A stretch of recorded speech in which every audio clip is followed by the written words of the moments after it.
ადამიანი მთელი მისი ცხოვრება ფიქრობს რა არის სიმდიდრე, რა არის სიმდიდრე, რა არის სიმდიდრე. აი სიმდიდრე არის ესენი. აი ახალგაზრდები.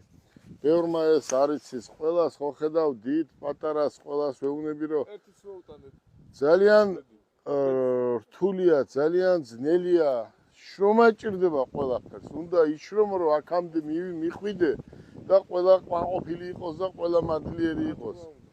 აი ახლა აი წარმოიდგინე შენ სულ ერთად დავდივართ, სულ აი ჩვენ თუ სადმე მივდივართ, აბა ბავშვებო, აბა ბიჭებო, გოგოებო და ახლა მე ზოგჯერ ადამიანი იტყვის რომ აი რა გაძლევს სტიმულს.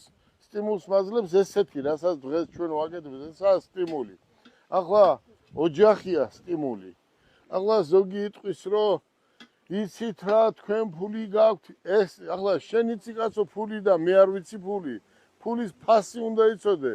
ფულის ფასი რო იცოდე, შრომის ფასი უნდა იცოდე. თუ შრომის ფასი არ იცი, ფულის ფასი როგორ გეცოდინება, ხო? ხალხს გონიათ ჰაერიდან მოდის ეს ყველაფერი და იცი რა, მე ვიცი ის რომ პირველ რიგში არის ოჯახი. და უნდა ყავდეს ესენი კარგად, უნდა ასწავლო და ქვეყანას უნდა გამოადგეს.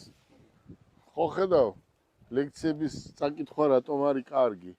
იმიტომ არის კარგი, რომ პირველი ახალგაზრდები უნდა გიყვარდეს და ახალგაზრდები შეგიყვარებენ. გლეხი უნდა გიყვარდეს და სოფელი შეგიყვარებს. აი ესეა ეს ცხოვრება.